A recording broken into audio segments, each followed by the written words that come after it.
नमस्कार दोस्तों, स्वागत है आपका सपनों की किताब पर। आइए सुनिए मेरे साथ आज की रोचक और दिलचस्प कहानी। एक घना और शांतिपूर्ण जंगल था जहाँ हर प्रकार के जीव जंतु खुशी खुशी रहते थे। ऊंचे पेड़ों में घिरा यह जंगल हमेशा हरा भरा रहता था। पेड़ों के बीच बहती नदी और झरनों की आवाज इसे और भी अद्भुत बनाती थी। जंगल में शेर सिंघन का शासन था। वह न्यायप्रिय और समझदार था, इसलिए जंगल के सभी उसे बहुत मानते थे और उसकी इज्जत करते थे। सिंघान के अलावा जंगल में कई अन्य जानवर भी रहते थे। हाथी मोतीराम अपनी विशाल कद काठी के साथ सभी का सहारा था। वह मददगार और दयालु था। तोता मंजीत अपनी तेज उड़ान और खबरें लाने ले जाने के लिए मशहूर था। लोमड़ी चतुरी अपनी बुद्धिमानी और योजनाओं के लिए जानी जाती थी। इन सब के बीच एकता और प्रेम का माहौल था। हर सुबह सूरज की पहली किरण के साथ पूरा जंगल उठता और अपनी दिनचर्या में लग जाता। लेकिन यह खुशी और शांति ज्यादा दिनों तक टिकने वाली नहीं थी। एक दिन की बात है। जंगल के पश्चिमी भाग से अजीब और डरावनी आवाजें सुनाई देने लगी। तोता मंजीत ने जाकर देखा कि कुछ नए जानवर जंगल के उस हिस्से में आ बस गए हैं। ये नए जानवर थे काले भेड़िए, जो झुंड में रहते थे।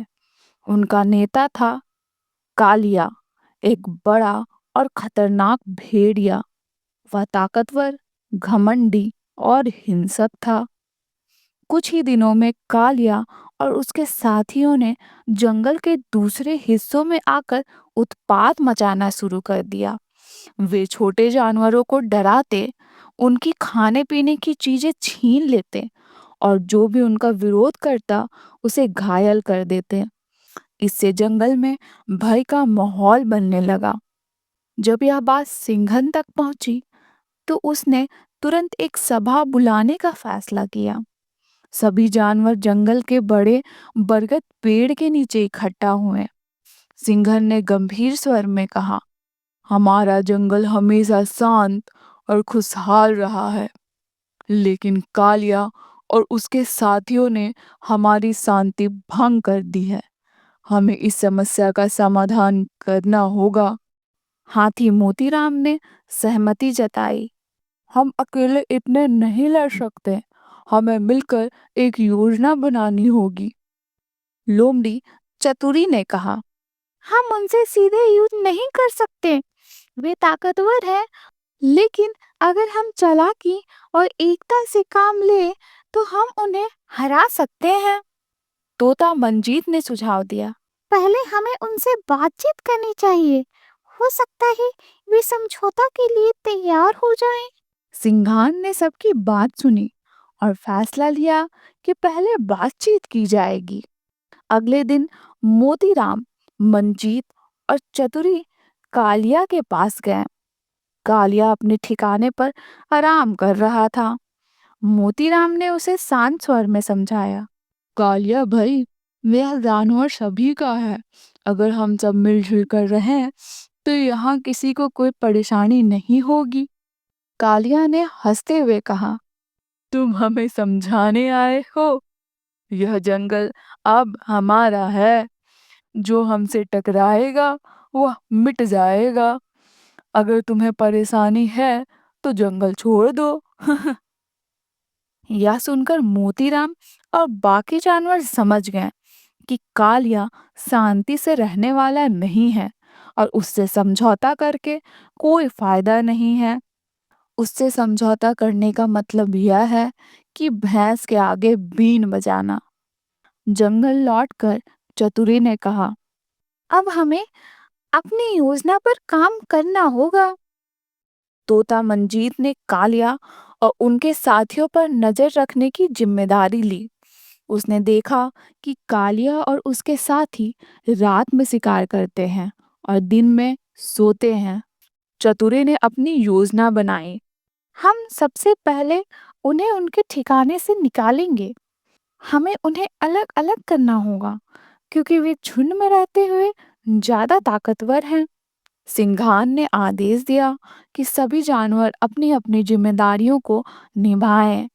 बंदरों ने पेड़ों पर जाल बिछाने का काम किया, हिरणों ने झाड़ियों में रास्ता तैयार किया और तोता मंजीत ने संदेश पहुंचाने का काम संभाला।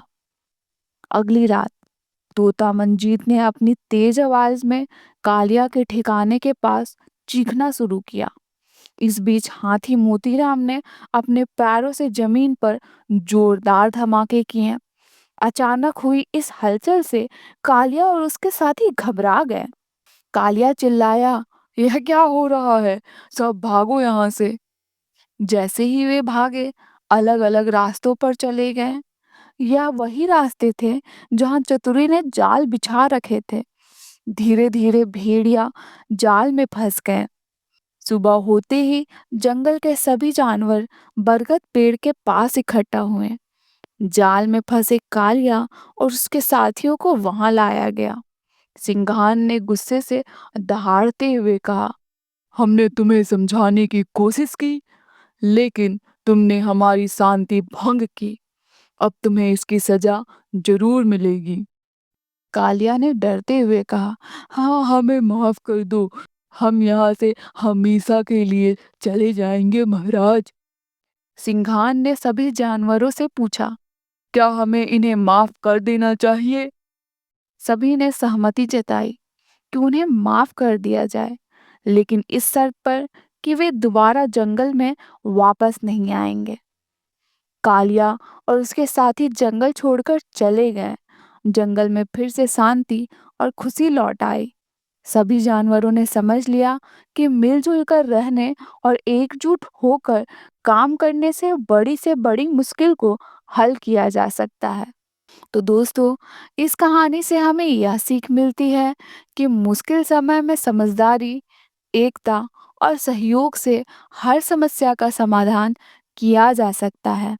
डर या घमंड से नहीं, बल्कि प्रेम और सामूहिक प्रयासों से दुनिया में शांति और स्थिरता लाई जा सकती है।